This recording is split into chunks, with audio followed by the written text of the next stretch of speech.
تو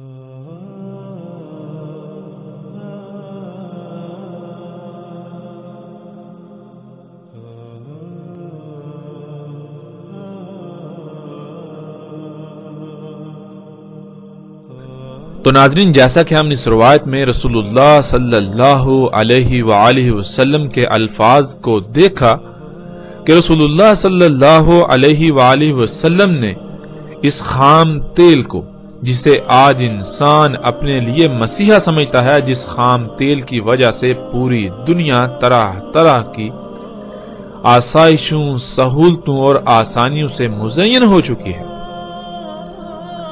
اسے رسول اللہ صلی اللہ علیہ وآلہ وسلم نے دجال یعنی دھوکہ کہا تھا۔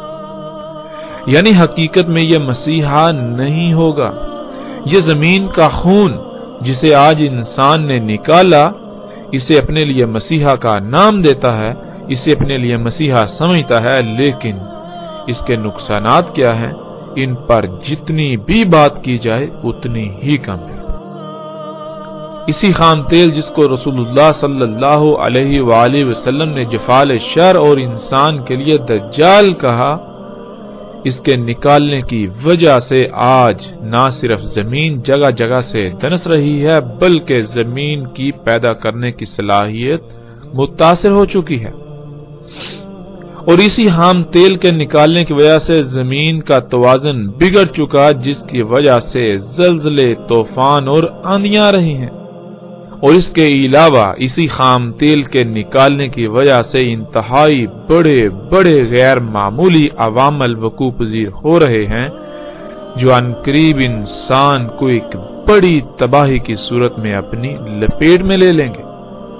اسی خام تیل ہی کی وجہ سے وجود میں آنے والی فارماسیوٹیکل انڈسٹری یعنی ادویات بنانے کے کارخانے، ادویات کا شعبہ، جن ادویات کو انسان اپنے لیے مسیحا سمجھتا ہے، وہ ادویات انسان کے لیے زہر قاتل ثابت ہو رہی ہیں۔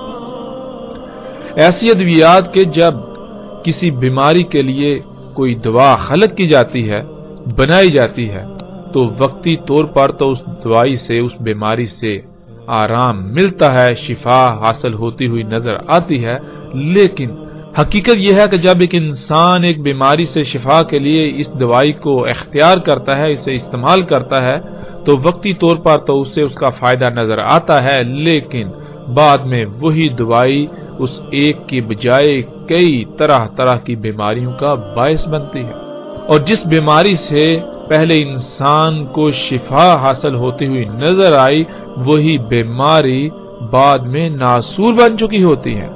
اور یہ دجل ایسا دجل ہے کہ جس کو سمجھنا انتہائی مشکل ہے۔ پوری دنیا کے بڑے بڑے عقل مند انسان بھی اس دجل کا شکار ہو چکے۔ کوئی بھی ایسا نظر نہیں آتا جو اس دجل کو دجل کہے، جو اسے دجال کہے، بلکہ ہر کوئی جو بڑے بڑے دماغ ہونے کے دعوے دار ہیں، وہ بھی اس دجل کو اپنے لیے مسیحا ہی تصور کرتے ہیں۔ ان ادویات کی، اس خام تیل سے بننے والی ایجادات کی حقیقت کیا ہے؟ جیسے جیسے ہم آگے بڑھیں گے، اللہ کے فضل سے ہم پر ویسے ویسے حقیقت کھلتی چلی جائے گی۔ اس دجال کا قتل ہوتا چلا جائے گا، اس دجل کا پردہ چاک ہوتا چلا جائے گا، یہ دجل چاک ہوتا چلا جائے گا۔ ان اشیاء پر، ان ایجادات پر، ان مخلوقات پر پڑا دجل کا پردہ، جس وجہ سے یہ دجال ہیں، یہ سب ہمارے سامنے آ جائے گا۔ رسول اللہ صلی اللہ علیہ وسلم نے کہا، اس کا دیکھنے کا ایک آلہ باہر کو نکلا ہوا ہوگا، یعنی دجال ہوگا جیسے کہ بالکل سبز چمکدار شیشہ، اور میں اللہ کی پناہ میں آتا ہوں عذاب قبر سے۔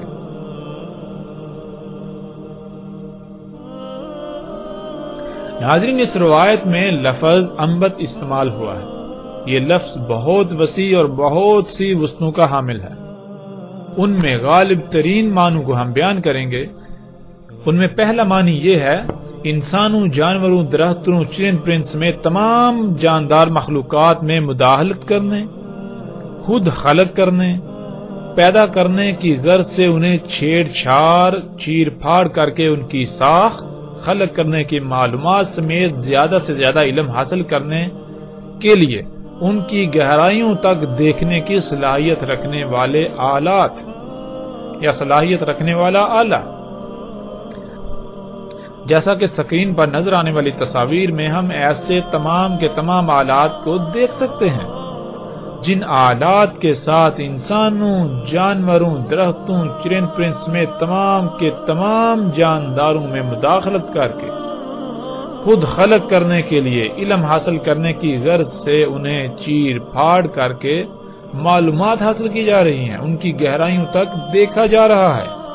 ناظرین، اس لفظ کا دوسرا معنی جو پہلے معنی سے انتہائی قریب تر ہے وہ یہ ہے فصلوں، درختوں، پھلوں پھولوں یعنی نباتات وغیرہ میں مداخلت کرنے کی غرض سے، خود پیدا کرنے اگانے کی غرض سے انہیں چیر پھاڑ کر گہرائی تک علم حاصل کرنے کے لیے باریکیوں گہرائیوں تک دیکھنے کی صلاحیت رکھنے والا آلہ۔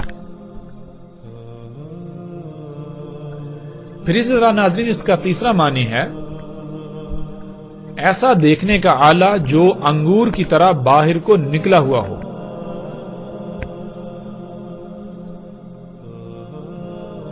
اور عربی میں انبت اس آنکھ کو بھی کہتے ہیں جو کسی بیماری کی وجہ سے پھول کر انگور کے دانے کی طرح باہر کو آ جاتی ہے، جیسا کہ آپ اس تصویر میں دیکھ سکتے ہیں۔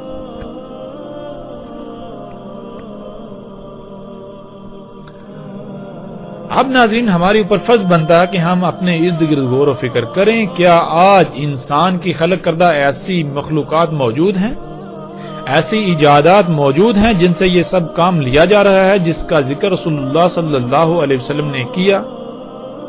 کیا ایسی مخلوقات موجود ہیں جو دیکھنے کے آلات ہیں وہ سامنے سے بالکل ایسے باہر کو نکلے ہوئے ہیں گویا کہ جیسے آنکھ پھول کر انگور کے دانے کی طرح باہر نکل آئے؟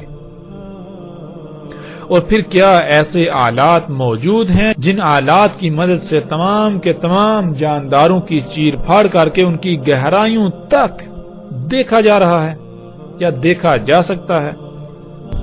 اور جب ہم اپنے ارد گرد نگاہ دوڑائیں، غور و فکر کریں، تو ہمارے سامنے ایسے لاتعداد آلات آتے ہیں جو نہ صرف انسان کے خلق کردہ ہیں بلکہ ان سے بالکل وہی کام لیا جا رہا ہے جس کا ذکر رسول اللہ صلی اللہ علیہ وسلم نے کیا۔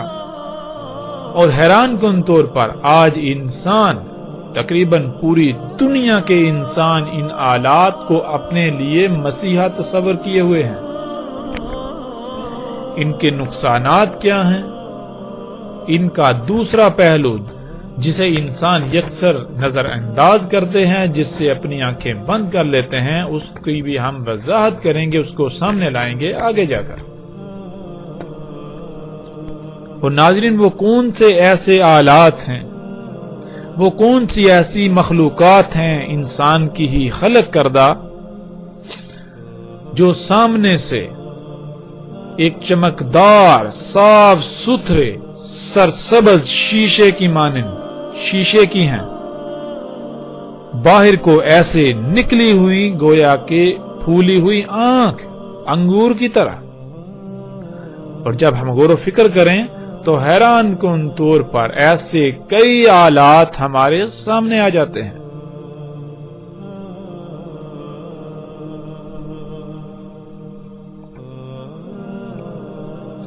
رسول اللہ صلی اللہ علیہ وسلم نے کہا اس کا ایک دیکھنے کا آلہ انگور کی طرح باہر کو نکلا ہوا پھولا ہوا، یعنی دجال بالکل جیسے کہ وہ صاف ستھرا چمکدار شیشہ ہے، سرسبز، ترقی و خوشحالی دیکھنے اور دکھانے والا۔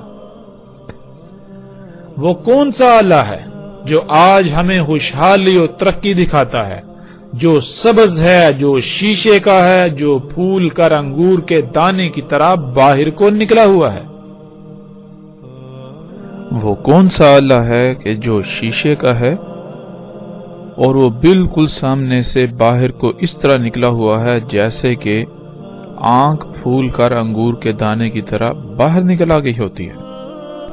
وہ آلہ ہماری آنکھوں کے سامنے ہے۔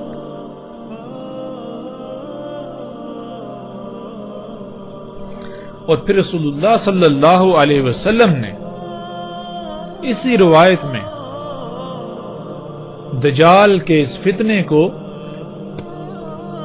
عذاب قبر سے مشروط کر دیا. رسول اللہ صلی اللہ علیہ وسلم نے اس کے ساتھ ہی قبر کے عذاب سے اللہ کی پناہ میں آنے کی دعا کی.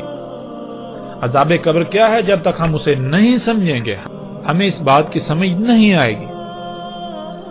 اس وقت ہم عذاب قبر پر بات نہیں کریں گے کیونکہ یہ الگ موضوع ہے جس کا ذکر ہم آگے جا کر کریں گے، لیکن مختصر بات کرتے ہوئے آگے بڑھیں گے.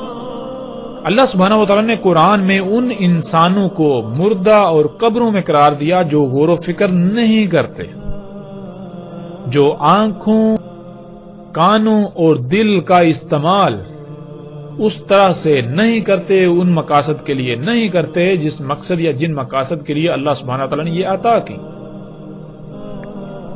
پھر قرآن کے دوسرے مقام پر اللہ سبحانہ و تعالیٰ ایسے انسان جو غور و فکر نہیں کرتے ان کو دل کا اندھا قرار دیتے ہیں. تیسرے مقام پر اللہ سبحانہ و تعالیٰ ایسے انسانوں کو جو غور و فکر نہیں کرتے ان کو چوپائے جانور قرار دیتے ہیں. اور جب ہم غور و فکر کریں تو یہ بات بالکل کھل کر واضح ہو جاتی ہے کہ عذاب قبر یا قبر کیا ہے.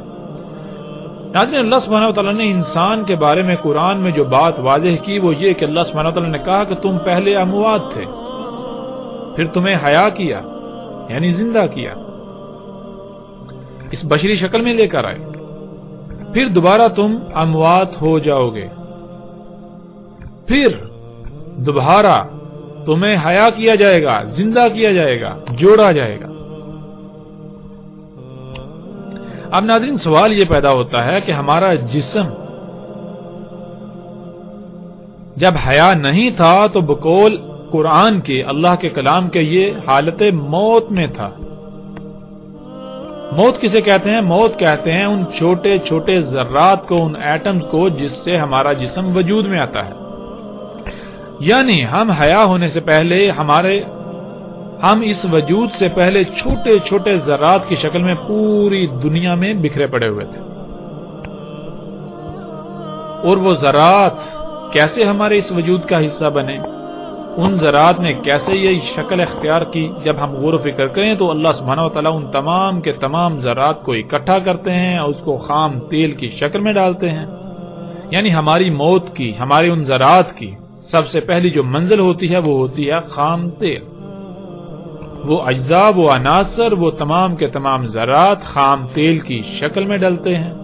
اس کے بعد زمین اسی خام تیل سے نباتات نکالتی ہے. ان نباتات سے پھر جاندار وجود میں آتے ہیں، جن جانداروں سے ہم گوشت، دودھ حاصل کرتے ہیں.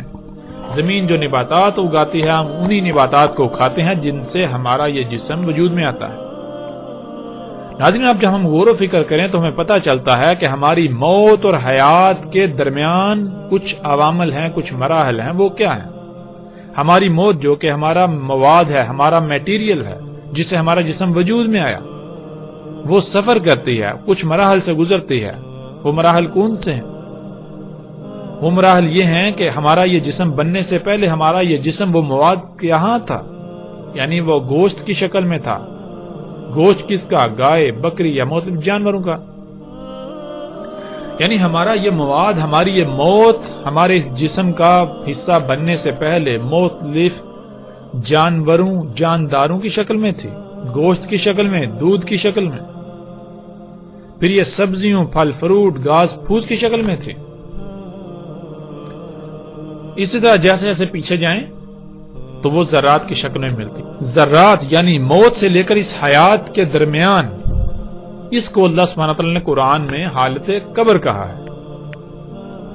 جیسا کہ ہم پیچھے بات کر چکے ہیں کہ جو لوگ غور و فکر نہیں کرتے، ایک مقام پر اللہ سبحانہ وتعالیٰ انہیں اندھے قرار دیتے ہیں، دوسرے مقام پر انہیں چوپائے قرار دیتے ہیں، تیسرے مقام پر انہیں اموات اور قبروں میں قرار دیتے ہیں.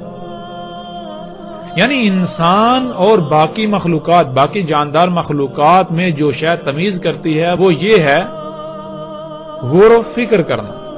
جو غور و فکر کرتے ہیں وہ تو حیات ہیں، وہ تو زندہ ہیں، اور جو غور و فکر نہیں کرتے وہ مردہ ہیں، کیونکہ انسان کو اسی مقصد کے لیے دنیا میں بھیجا گیا کہ وہ غور و فکر کرے اور جانے کہ وہ کس مقصد کے لیے دنیا میں بھیجا گیا، اس کی حقیقت کیا ہے،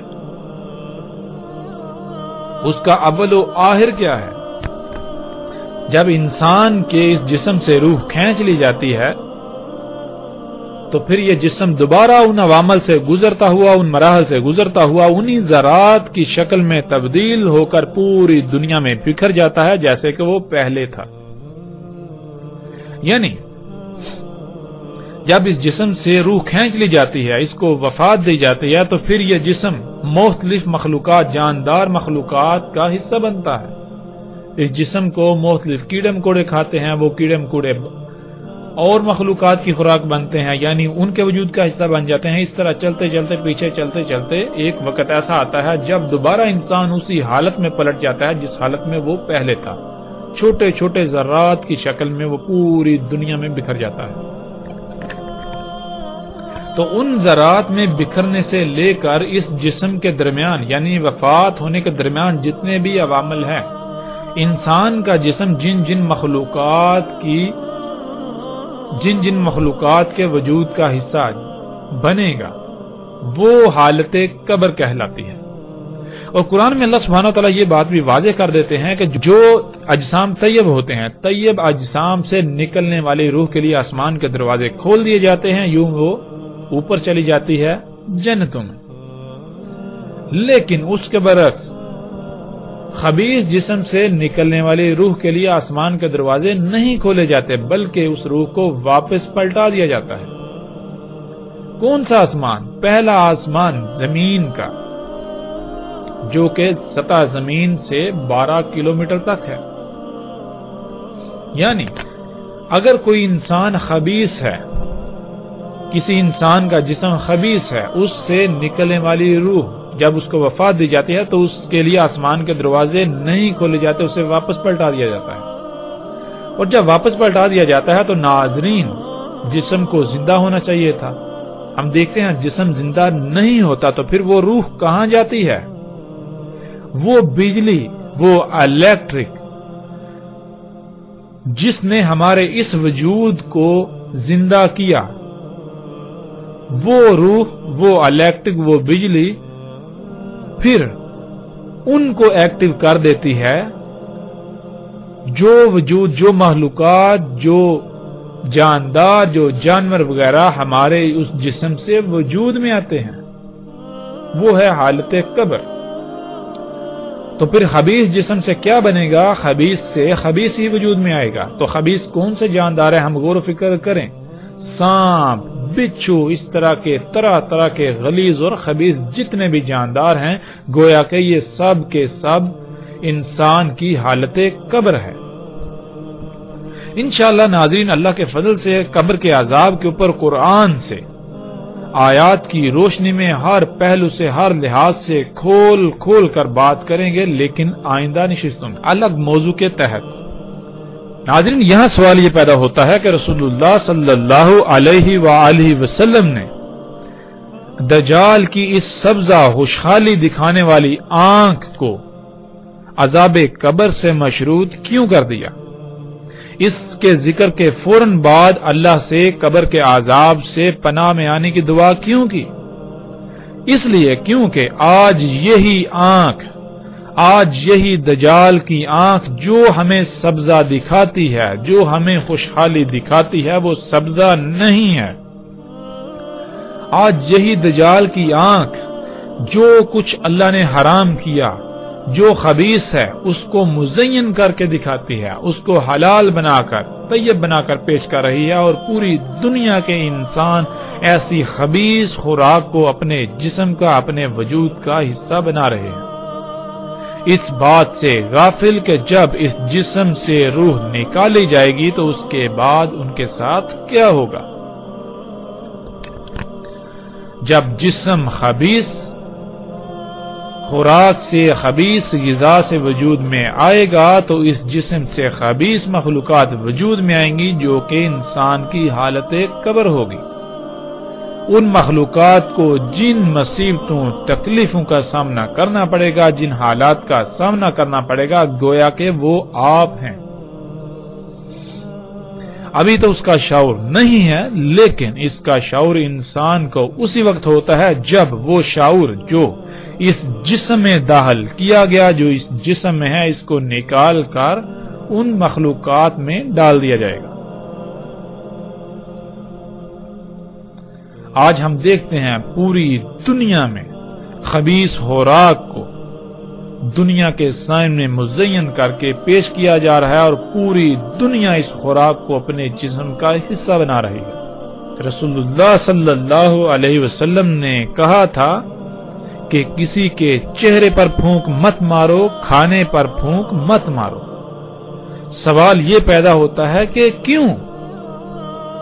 اس کا جواب یہ ہے، اس لیے کہ جب انسان پھونک مارتا ہے تو انسان کے جسم سے یا انسان کے منہ سے جو ہوا خارج ہوتی ہے، آج ہم اسے کاربن ڈائی آکسائڈ کا نام دیتے ہیں۔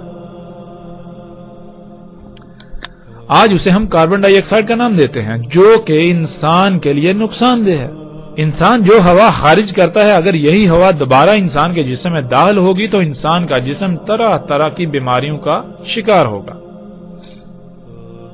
اور اگر اس ہوا کی مقدار انسان کے جسم میں ایک حد سے تجاوز کر جائے تو انسان موت کا شکار بھی ہو سکتا ہے۔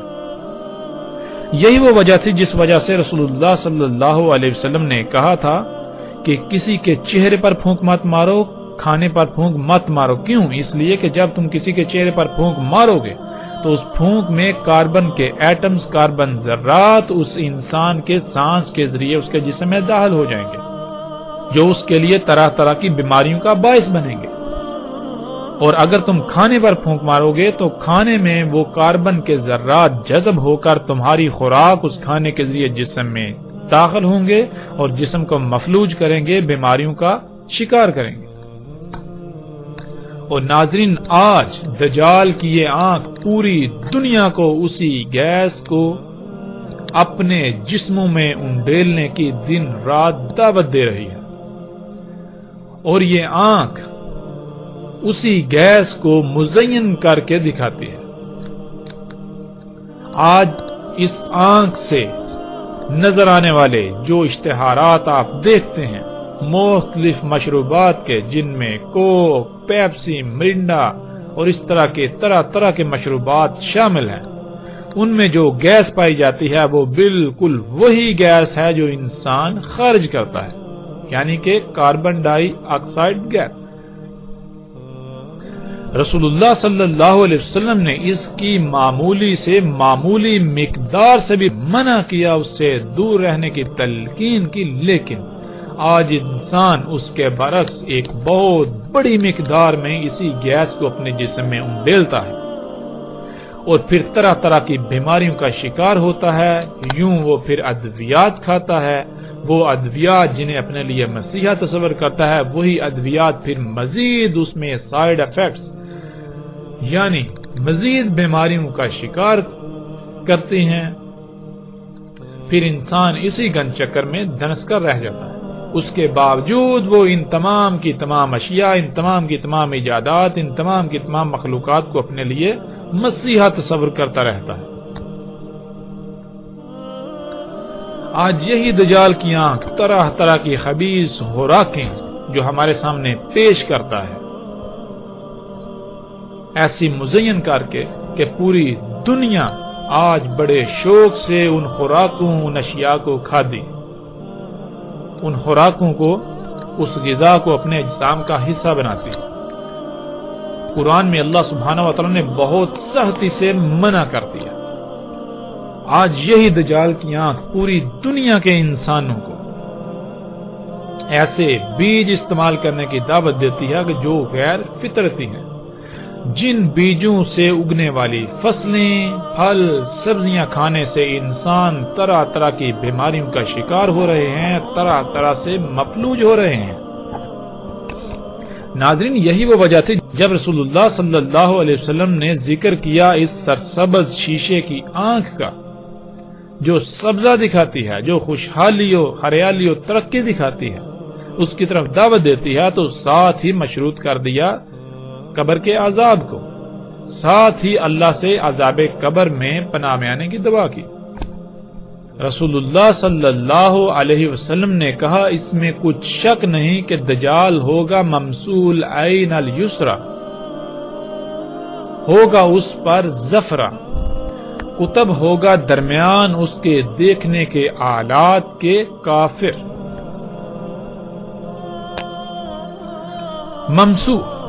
ممسو کہتے ہیں بالکل سپاٹ، بالکل صاف، اتنا چمکدار کے بیچ سے عکس نظر آئے، گھس کر ایسے صاف کیا ہوا جیسے کہ چمکتا ہوا شیشہ، کچھ مٹا ہوا، کسی شے کو باریک بینی سے اس کے چپے چپے کو دیکھ کر نقشہ بنانے کی صلاحیت ہونا، یا جو دیکھنا اسے حفظ یعنی ریکارڈ کرنے کی صلاحیت ہونا، پوشیدہ اشیاء یا کسی بھی شے کی تلاش کے لیے کسی جگہ یا کسی بھی شے کا انگ انگ بہت ہی باریک بینی سے چھان مارنا، سکین کرنے والا۔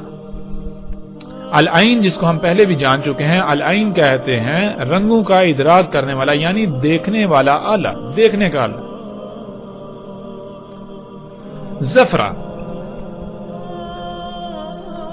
ناظرین زفرہ کا ترجمہ ناخن کا کیے جاتے ہیں۔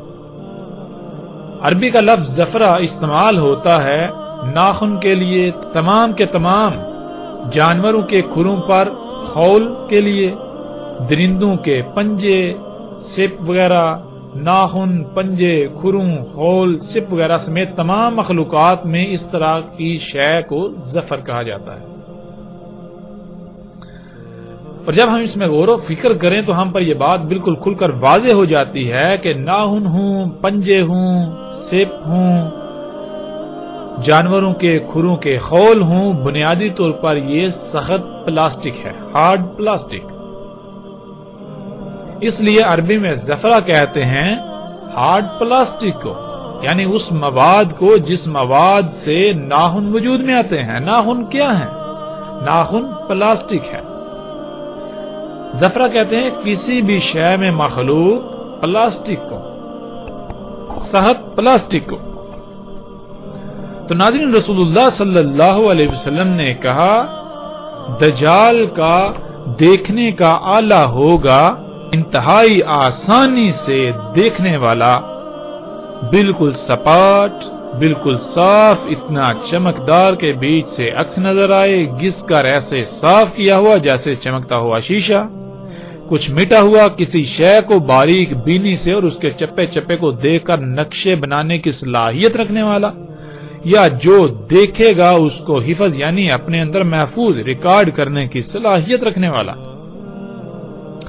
اور پوشیدہ اشیاء کو دیکھنے یا کسی بھی شے کی تلاش کے لیے کسی جگہ یا کسی بھی شے کا انگ انگ بہت ہی باریک بینی سے چھان مارنے والا، سکین کرنے والا، اور اس پر چڑھا ہوگا یعنی اس پر ہوگا سخت پلاسٹک، سخت پلاسٹک سے کور ہوگا، اس پر سخت پلاسٹک موجود ہوگا۔ تو ناظرین آج جب ہم اپنے ارد گرد غور و فکر کریں اور دیکھیں کیا انسان کی خلق کردہ ایسی کوئی مخلوقات ہیں جن میں ایسی تمام باتیں موجود ہیں جن کا ذکر محمد رسول اللہ صلی اللہ علیہ وآلہ وسلم نے کیا، جب ہم غور و فکر کریں تو ہم دنگ رہ جاتے ہیں۔ ہاں بالکل ایسی تمام کی تمام مخلوقات موجود ہیں۔ آج ایسے وہ تمام کے تمام آلات موجود ہیں جن میں ایسی تمام خصوصیات موجود ہیں جن آلات کو آج ہم کیمروں کا نام دیتے ہیں، یعنی کیمرے، موبائلز میں موجود کیمرے جو بالکل سپاٹ ہیں، چپٹے۔ جتنے بھی ایسے آلات ہیں ان کا شیشہ ایسا چمکدار ہوتا ہے جیسے گھس کر صاف کیا ہوا، سب میں یہ صلاحیت موجود ہے کہ وہ جو دیکھتے ہیں اسے اپنے اندر ریکارڈ یعنی محفوظ کرنے کی صلاحیت رکھتے ہیں۔ انہی کیمروں کی مدد سے آج دنیا کے چپے چپے کو دیکھا جا رہا ہے، انہی کیمروں کی مدد سے آج دنیا کے نقشے بنائے جاتے ہیں، یہاں تک کہ جو دنیا کا جدید ترین نقشہ ہے اور مصدقہ ترین سب کا قابل اعتماد ترین جو نقشہ ہے اسے آج گوگل ارتھ کا نام دیا جاتا ہے، گوگل ارتھ کہا جاتا ہے، وہ بھی اسی دجال کی عین سے بنایا گیا، جو کہ دجال کے راس یعنی دجال کے انسان کی خلق کردہ مخلوقات کے بلند ترین مقام میں نصب ہے۔ یوں رسول اللہ صلی اللہ علیہ وسلم کے ایک ایک لفظ کی تصدیق ہوتی ہے۔ آج ہم ایسی تمام مخلوقات یعنی انسان کی خلق کردہ ایسی تمام اشیاء کو دیکھ سکتے ہیں جو ایسے آلات ہیں جن سے دیکھنے کی صلاحیت ہے، جن میں دیکھنے کی صلاحیت ہے، جن سے بہت ہی بآسانی دیکھا جا سکتا ہے، جو دنیا کے نقشے بنانے کے لیے، اشیاء کی سکیننگ کے لیے، دنیا کے چپے چپے کو دیکھنے کے لیے، خفیہ پوشیدہ اشیاء کو دیکھنے کے لیے، راتوں میں اندھیروں میں دیکھنے کے لیے استعمال ہو رہے ہیں۔ آج انسان ان تمام کے تمام آلات کو اپنے لیے مسیحا تصور کرتا ہے، لیکن رسول اللہ صلی اللہ علیہ وسلم نے ان سب کو دجال کہا۔ یہ سب کا سب حیات الدنیا ہے، یہ شیطان ہے۔ آج انسان اسی شیطان کے خطوات کی اتباع کر رہا ہے۔ آج انسان اسی حیات الدنیا، اس شیطان کے پیچھے پڑا ہوا، اسی کو دنیا میں آنے کا مقصد تصور کر چکا ہے، اور یہ بھول چکا ہے کہ وہ دنیا میں کس مقصد کے لیے بھیجا گیا۔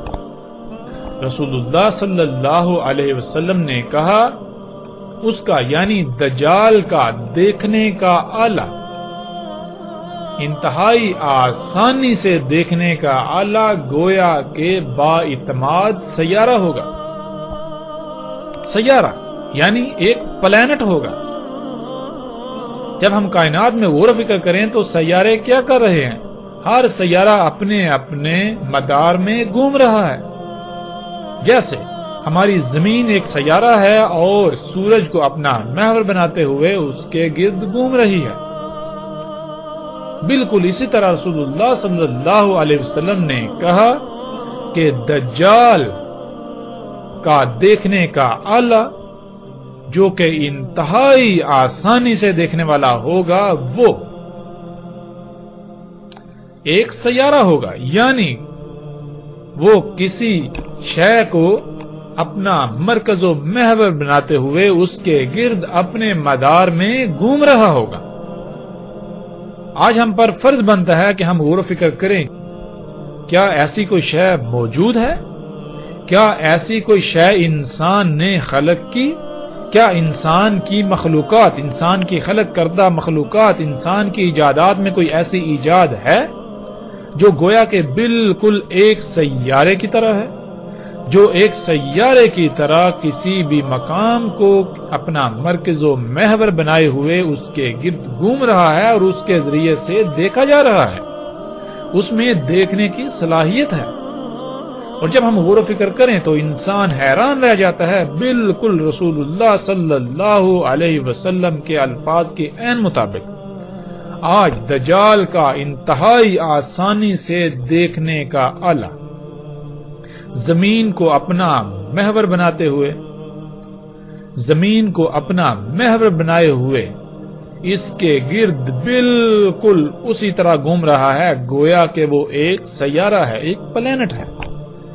آج اسے ہم سیٹلائٹ کا نام دیتے ہیں۔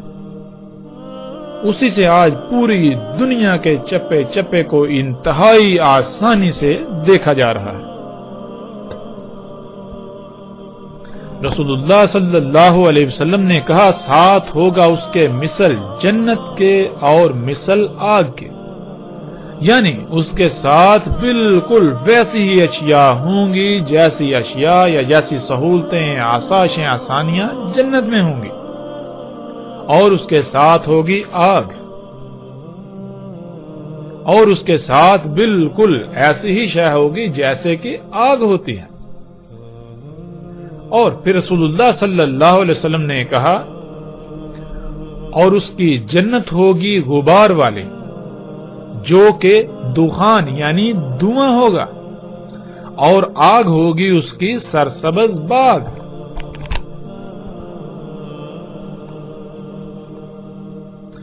رسول اللہ صلی اللہ علیہ وسلم نے کہا، اور ساتھ ہوگا اس کے مثل جنت کے اور مثل آگ کے، اور جنت ہوگی اس کی غبار سے بری ہوئی جو کہ دھواں ہوگا، اور آگ اس کی سرسبز باغ ہوگی۔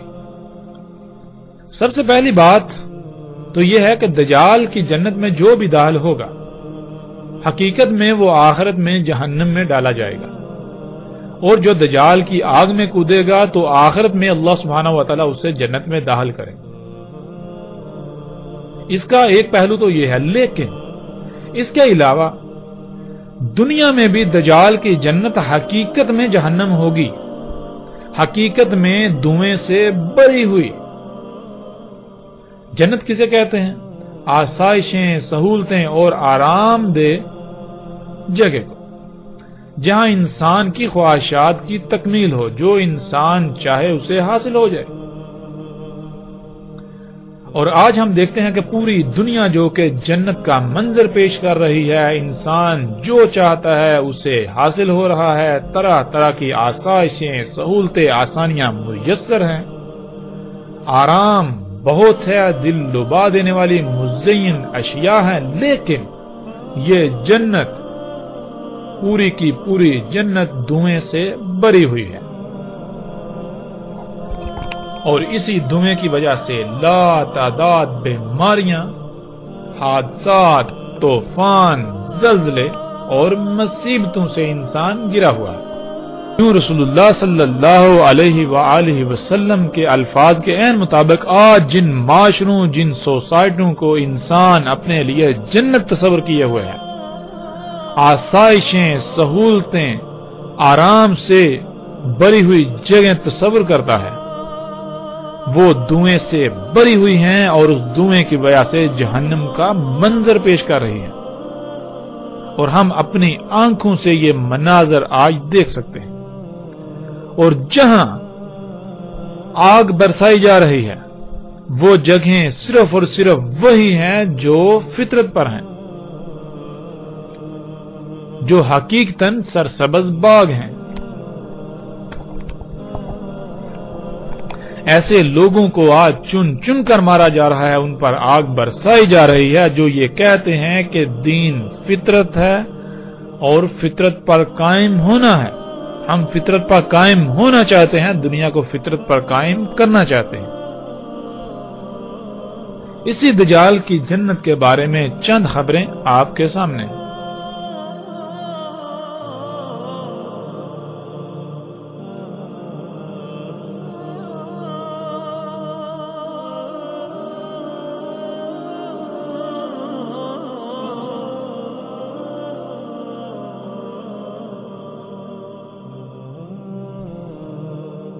دجال کی جنت یعنی جدید سہولتوں، آسائشوں، آسانیوں سے مزین یہ جدید ترین معاشرے جو کہ دجال کی جنت ہے، لیکن در حقیقت وہ جہنم ہے۔ وہ جنت نہیں ہے، انسان اسے جنت سمجھتے ہیں، حقیقت میں وہ جنت نہیں۔ حقیقت کیا ہے؟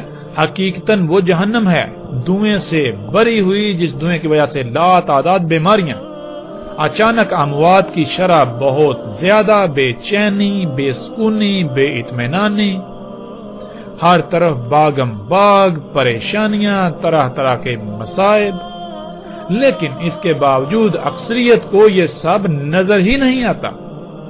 وہ انہی معاشروں میں رہنے کے خواب دیکھتے ہیں اور انہیں یہ معاشرے جنت نظر آتے ہیں، حالانکہ یہ نہ صرف دھوکہ ہے بلکہ اس کی حقیقت دنیا میں بھی جہنم اور آخرت میں بھی جہنم ہے۔